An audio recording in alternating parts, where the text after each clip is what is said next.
Good morning, everybody. I hope you are well on this. Today, I'm recording this on Thursday and hopefully getting it out to you today so that you can have this. This is our sermon debrief from last Sabbath, I think, which was October 24. This coming Sabbath, October 31, we're in the sixth part of our seven-part sermon series on the seven letters to the churches of Revelation. And we're going to be looking at the Church of Philadelphia. And actually, we're not looking at who we can be in the last days, but through Jesus, what we can have in the last days. And so I hope that you'll be there for that sermon, that you'll be able to watch that sermon.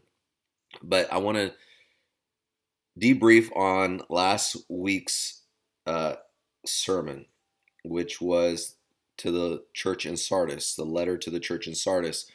And we talked about being an alive church. And I tied that into being a church that's spreading the gospel, that's being evangelistic, but not just spreading its own gospel, but spreading the gospel of Jesus Christ. And I shared a letter that was written by Ella Mae Robinson, the granddaughter of Ellen White, who was one of the early pioneers of the Spencerville Seventh-day Adventist Church, where she talked about how just a small band of people went up and down, as she referred to them, the country roads of this area here in Spencerville at that time, those dusty roads, for 20 straight weeks. And she said, enduring the heat and at times shielding our eyes from the blizzards. And think about that. They went door to door to door. I still think sometimes door-to-door ministry works. I know some people don't, but there are movements even in our nation that we don't like to necessarily be compared to as Seventh-day Adventists, but they're outpacing us in some of their growth, and they go door to door. So it might be something for us to think about. But neither here nor there. There is something that we can do to, in a way, go door to door with people. One of the main doors of people nowadays is not their front door or their garage door, but one of the main doors that we have access to people through in this day and age is through what you are looking at right now, a computer or a phone, virtually. And I want to tell you the least thing you can do. The least thing you can do truly evangelistically, but it is something, but it's literally the least, and I'll tell you why it's the least in a moment. You're watching this right now probably on YouTube or on Facebook. Maybe you're seeing it through your weekly update, I don't know, but most likely through YouTube or Facebook.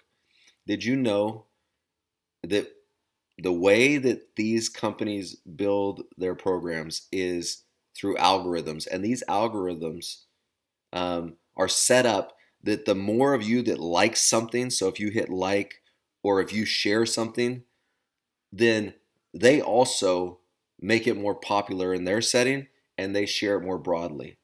So when you're on YouTube, there's two little thumbs. There's an up thumb and there's a down thumb. And if you like it, click you like it. If you don't like it, you can even click you dislike it. The funny thing is that interaction gains momentum in YouTube.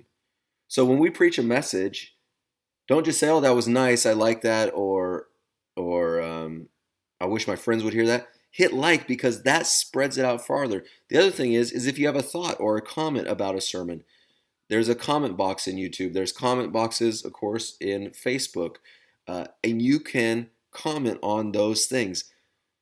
When you see it on Twitter, you share it on Twitter.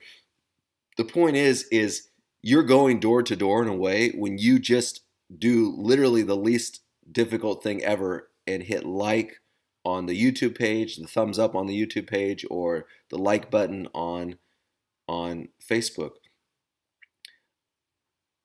Some of us wonder, man, why are we seeing so much political stuff? It's because so many people are engaging with the political stuff, and so Facebook makes that more popular and it spreads out to a broader audience.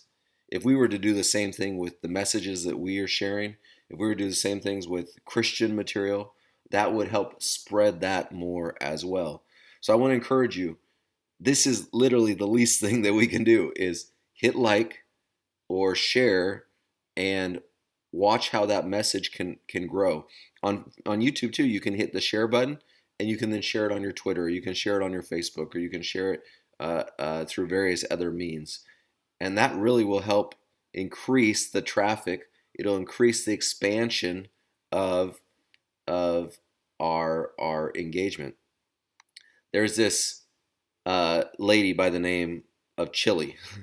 She is uh, a member of a group called TLC.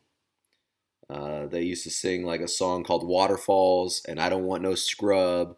And these are probably unfamiliar to many of you, but if you're my age and maybe a little bit younger, you probably know who uh, she is. Chili was a member, like I said, in this group TLC. The T stands for T-Boz, which is one of the other girls in the group, and the L stands for Left Eye, who passed away, and then the C, of course, stands for Chili.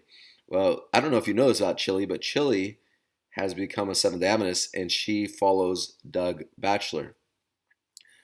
Well, every Sabbath she is on Instagram or on Facebook and stuff, and she's liking those things and she's sharing those things. Well, she has over 1 million followers, of course, but what it does is it builds traffic because she has a lot of followers.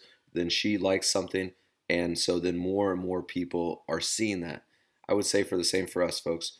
Some of you have a lot of followers, some of you don't. It doesn't matter. But if you like something, if you share something, it will grow. So a lot more people's eyes are seeing something, say by Pastor Doug Batchelor, because of her being so active in social media and engaging so much with his material and sharing it so frequently. Um, let's have some influencers. We have influencers in our church similar, not similar to Chili from TLC, but still, each one of us doing our part will increase the traffic and grow the expansion of that message. So I hope that you will do that for us. And I said it's the least we can do because it's so simple. It's pressing a button, boom, and it's done. I would say this though, we don't want to stop at the least we can do. So here's what I want to encourage you to do, because the best aspect of evangelism, the best method of evangelism is still this: you being connected to other people. And I would encourage you to start right in your neighborhood. And it's just as simple as becoming friends. And let me give you a quick illustration of this. The other day, just last week, I was pulling out of my driveway, and there was a lady in my neighborhood, a grandma, and her daughter were walking. Her daughter is just moved into the neighborhood not too long ago, and her daughter recently had a child, and she was walking her baby in the stroller. And so I just paused and I rolled down my window, and I said, "Hey, how are you doing?" I said, "How's the new little guy?" And she answered, and the grandma, who I know better, said, "Well, you're dressed up. Where are you going?" And I said, "I am headed to record my sermon." And the grandma said, "Oh, someone shared with me your sermon from," and she said what sermon it was. And she said, "I really, really liked it, and I listened to the whole thing." I said, "Oh, good. I'm glad it was a blessing to you." And the daughter immediately said, "Well, I want to listen to his sermons. How do I listen to his sermons?" Someone shared with her through the virtual world, this grandma, one of my messages. She was blessed. Here she's saying that. And the grandma says, "Well, I can show you how to listen." So the daughter said, "Well, can I listen to the one you're doing today?" And I said, "Well, actually, it won't be till this coming Saturday, but you can listen to any others through YouTube or Facebook or our website." And the grandma said again, "I can show you. I can show you." Anyways, that's that just is someone from our neighborhood, else from our neighborhood, shared it with this lady, and now she's going to be sharing it with her daughter. Just by those relationships that we have right in our neighborhood. Very simple. We weren't pushy or anything, but they know I'm a pastor. Occasionally I'll mention a sermon series I'm doing. Even once I invited one of my neighbors to watch a sermon because we were talking about parenting, and I told him I had preached a series on parenting. He told me that he went and watched those sermons. Just little things, but it's based on the relationship that has been built and has been established here in the neighborhood, just to be a witness. I'm not pushing. I'm not forcing my way. I'm just saying, here's what we believe, and here's why we believe it through these avenues of ministry. So that's the best way.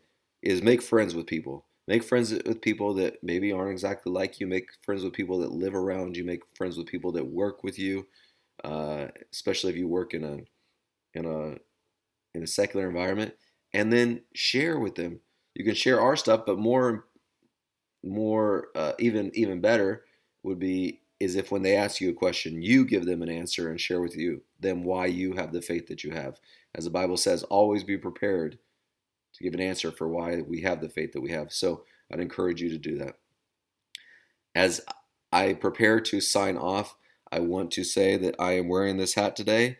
This is a Brooklyn Dodgers hat because the Los Angeles Dodgers won the World Series this week, and I'm wearing my Brooklyn Dodgers hat because my buddy Tom Evans told me that he was a Dodgers fan until they left Brooklyn, and I just want to let him know that us LA Dodger fans are still embracing our roots, and we'd welcome him back to jump on the Dodger bandwagon and join us in celebrating our World Series.